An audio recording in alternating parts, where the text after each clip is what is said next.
तो दोस्तों आज हम फिर लेकर आए हैं आपके लिए देश और दुनिया की सभी ताज़ा और बड़ी खबर। आज की सबसे पहली और बड़ी खबर हम आपको बताएंगे। ओवैसी ने पीएम मोदी को बताया कमजोर, प्रधानमंत्री बोले वो चीन का नाम लेने से डरते हैं। दोस्तों इसी के साथ अगली बड़ी खबर हम आपको बताएंगे। राहुल गांधी ने खेती का खून तीन काले कानून के नाम से जारी की बुक लिस्ट, कहा किसानों का ध्यान भटका रही है सरकार। इसी के साथ अगली बड़ी खबर हम आपको बताएंगे। कृषि कानून के विरोध में प्रदर्शन करेंगे उद्धव ठाकरे और शरद पवार, राजभवन तक निकालेंगे मार्च। दोस्तों इसी के साथ अगली बड़ी खबर हम आपको बताएंगे। किसान आंदोलन में सिंधु बॉर्डर पर 23-24 जनवरी को बुलाई गई किसान संसद। दोस्तों इसी के साथ अगली बड़ी खबर हम आपको बताएंगे। किसानों का दमन का कानून बनाने वाली सरकार को झुकना ही पड़ेगा, जयंत का बड़ा बयान। दोस्तों इसी के साथ अगली बड़ी खबर हम आपको बताएंगे। वीर सावरकर पर बीजेपी और कांग्रेस फिर आमने सामने, यूपी विधान परिषद से फोटो हटाने की गई मांग। इसी के साथ अगली बड़ी खबर हम आपको बताएंगे। एक्शन में शिवसेना सरकार, देशमुख ने पूछा अर्नब को बालाकोट हमले की जानकारी पहले से कैसे हुई।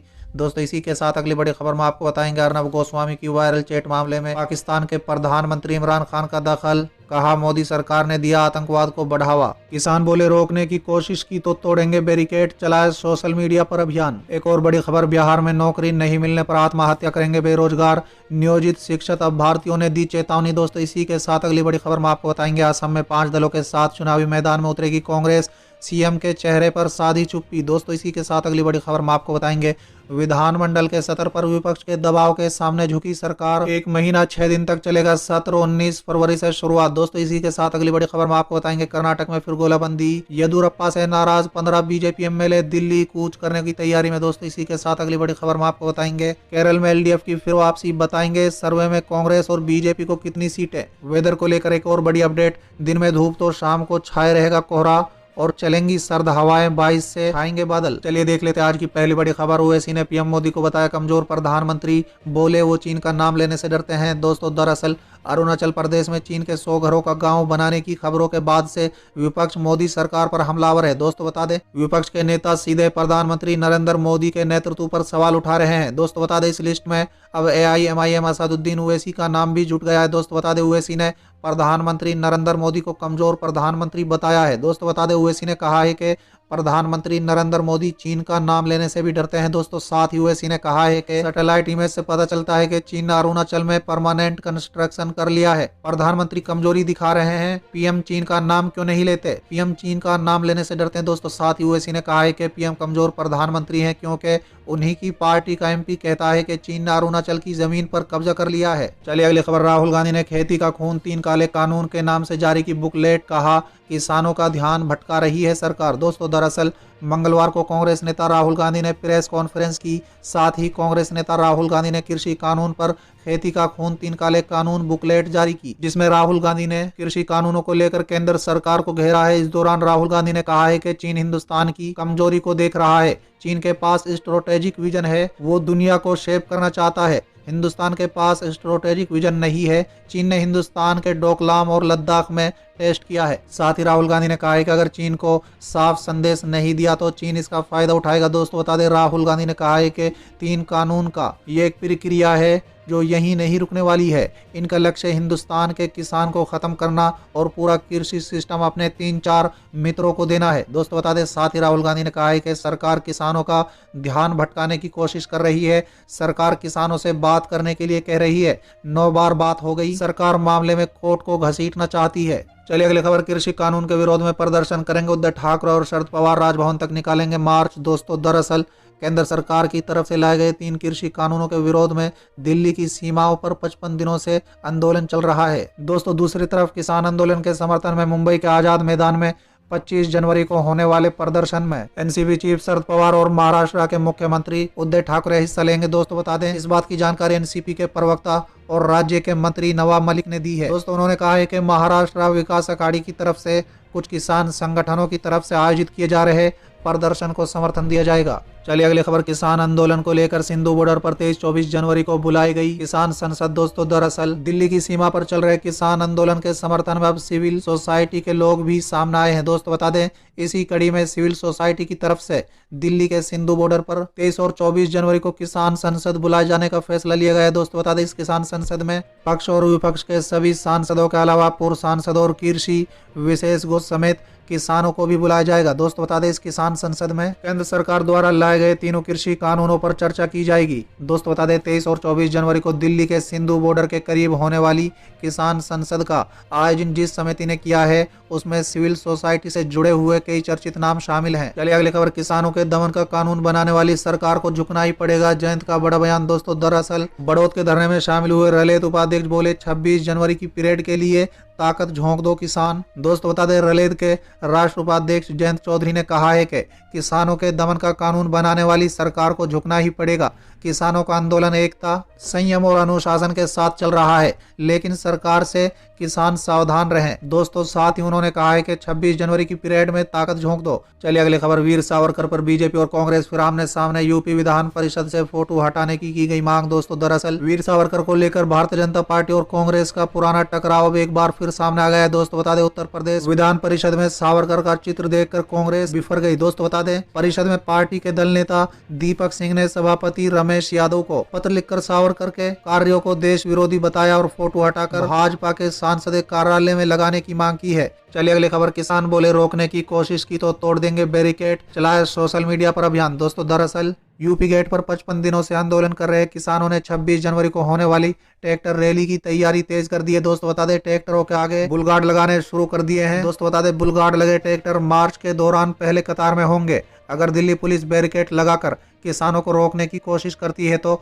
ये ट्रैक्टर बैरिकेड तोड़ते हुए आगे बढ़ेंगे। दोस्तों बता दें गणतंत्र दिवस पर होने वाली रैली के लिए ट्रैक्टरों पर तिरंगा और किसान संगठनों का झंडा लगाने का काम भी जल्दी शुरू होगा। दोस्तों बता दें भाजपा के राष्ट्रीय प्रवक्ता राकेश टिकैत ने बताया है कि ट्रैक्टर रैली को लेकर किसान तैयारी में लगे हैं। 26 जनवरी के सभी किसान दिल्ली की चमचमाती सड़कों पर ट्रैक्टर रैली निकालेंगे। चलिए अगली खबर, असम में 5 दलों के साथ चुनावी मैदान में उतरेगी कांग्रेस, सीएम के चेहरे पर साधी चुप्पी। दोस्तों दरअसल असम विधानसभा चुनाव में भारतीय जनता पार्टी को पटखनी देने के लिए कांग्रेस 5 दलों के साथ महागठबंधन कर चुनावी मैदान में उतरेगी। दोस्तों बता दें प्रदेश कांग्रेस कमेटी के अध्यक्ष रिपुन बोरा ने कहा है कि कई दलों के साथ बातचीत के बाद ये फैसला लिया गया है। दोस्तों बता दें कांग्रेस के इस चुनाव में all India United democratic front और साथ ही कई भाजपा विरोधी दलों के साथ गठबंधन करेगी। दोस्तों बता दें उन्होंने कहा है कि भाजपा विरोधी दलों के लिए हमारे दरवाजे खुले हैं और हम क्षेत्रीय दलों को आमंत्रित करते हैं कि वो सत्तारूढ़ पार्टी के सत्ता से हटाने के लिए लड़ाई में हमारा साथ दें। दोस्तों बता दें कांग्रेस की ओर से गठबंधन का ऐलान तो कर दिया गया है, लेकिन मुख्यमंत्री का चेहरा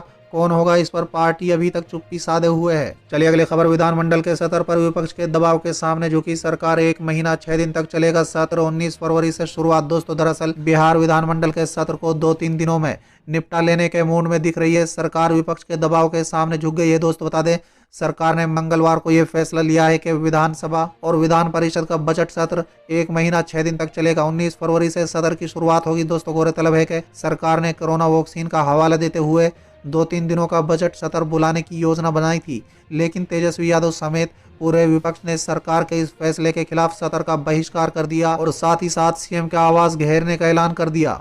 दोस्तों बता दें मंगलवार को हुई नीतीश कैबिनेट की बैठक में फैसला लिया गया है कि बिहार विधानसभा और विधान परिषद का सत्र 19 फरवरी से शुरू होकर 24 मार्च तक चलेगा। चलिए अगली खबर, कर्नाटक में फिर गोलाबंदी, येदियुरप्पा से नाराज 15 बीजेपी एमएलए दिल्ली कूच करने की तैयारी में। दोस्तों दरअसल कैबिनेट विस्तार करने के बाद कर्नाटक के सीएम बीएस येदियुरप्पा को अपने ही विधायकों की नाराजगी का सामना करना पड़ रहा है। दोस्तों बता दें अब बीजेपी के ही 15 विधायक अपनी ही सरकार के खिलाफ बागी होते नजर आ रहे हैं। दोस्तों बता दें ये विधायक एक दूसरे से संपर्क में हैं और येदियुरप्पा की शिकायत करने दिल्ली आला कमान के पास आने की योजना बना रहे हैं। दोस्तों बता दें बीएस येदियुरप्पा ने 13 जनवरी को अपने मंत्रिमंडल का विस्तार किया और 7 नए चेहरों को जगह दी। बीजेपी विधायकों का कहना है कि मंत्रिमंडल में ऐसे लोगों को जगह दी गई है जो पहले से ही सत्ता का सुख देखते हुए आए हैं और उन्हें मंत्री बनाने के लिए तय किया गया पैमाना गलत है। दोस्तों बता दें बगावत के तेवर अपना रहे इन विधायकों का मानना है कि सरकार वरिष्ठ मंत्रियों और एमएलसी को पद से बाहर करें और युवा टीम के लिए जगह बनाए जो अगले 2-3 दशकों तक पार्टी की रणनीति तैयार कर सकें। चलिए अगली खबर, दिन में धूप तो शाम को छाएगा कोहरा और चलेंगी सर्द हवाएं, 22 से छाएंगे बादल। दोस्तों दरअसल राष्ट्र राजधानी दिल्ली आज सुबह भी कोहरा की परत में लिपटी हुई दिखाई दी। भारत के मौसम विभाग के अनुसार शहर में वर्तमान तापमान 9.8 डिग्री सेल्सियस है। चलिए अगली बड़ी खबर, एक्शन में शिवसेना सरकार, देशमुख ने पूछा अर्नब को बालाकोट मामले की जानकारी पहले से कैसे हुई। दोस्तों दरअसल रिपब्लिक टीवी के editor in chief Arnab Goswami की कथित व्हाट्सएप चैट वायरल होने के बाद राजनीति गर्मा गई है। दोस्तों बता दें, कांग्रेस इस मामले को लेकर लगातार केंद्र की नरेंद्र मोदी सरकार पर हमला कर रही है। दोस्तों बता दें, अब महाराष्ट्र की शिवसेना सरकार इस मामले में बड़ी कार्रवाई की तैयारी कर रही है। दोस्तों बता दें, महाराष्ट्र के गृह मंत्री अनिल देशमुख ने बताया है कि पार्थ दासगुप्ता और अर्नब गोस्वामी चैट्स मामले में पूरी जानकारी जुटा रहे हैं। साथ ही उन्होंने कहा है कि हम देख रहे हैं कि अर्नब गोस्वामी को इस तरह की संवेदनशील जानकारी कैसे मिली। साथ ही उन्होंने कहा है कि इस मामले को लेकर एक मीटिंग करेंगे जिसमें इस बारे में चर्चा होगी और आगे की कार्रवाई तय की जाएगी। दोस्तों बता दें, महाराष्ट्र के गृह मंत्री अनिल देशमुख ने मोदी सरकार पर हमला करते हुए पूछा है कि आखिर अर्नब गोस्वामी को 2 साल पहले बालाकोट सर्जिकल स्ट्राइक के बारे में कैसे जानकारी हुई। उन्होंने आगे पूछा है कि इतनी सेंसिटिव बातें अर्नब को पहले से कैसे मालूम हुई। दोस्तों वहीं इस मामले को लेकर कांग्रेस पार्टी के तेवर भी काफी तलक है। दोस्तों बता दें, मंगलवार को पूर्व अध्यक्ष राहुल गांधी ने चैट से बाहर आई जानकारी को राष्ट्र सुरक्षा से खिलवाड़ और आपराधिक कृत्य तक करार दे दिया है। दोस्तों बता दें, बुधवार को कांग्रेस ने इस मुद्दे पर कई पूर्व मंत्रियों की पूरी फौज उतार दी है। चलिए अगली खबर, अर्नब गोस्वामी की वायरल चैट मामले में पाकिस्तान के प्रधानमंत्री इमरान खान का दखल, कहा मोदी सरकार ने दिया आतंकवाद को बढ़ावा। दोस्तों दरअसल अर्नब गोस्वामी के कथित चैट मामले पर पाकिस्तान के प्रधानमंत्री इमरान खान ने प्रतिक्रिया देते हुए मोदी सरकार पर आतंकवाद को बढ़ावा देने का आरोप लगाया है। दोस्तों बता दें, इमरान खान ने ट्वीट कर आरोप लगाया है कि मोदी सरकार ने चुनावी फायदे के लिए पूरे इलाके को संघर्ष की आग में झोंकने का काम किया है।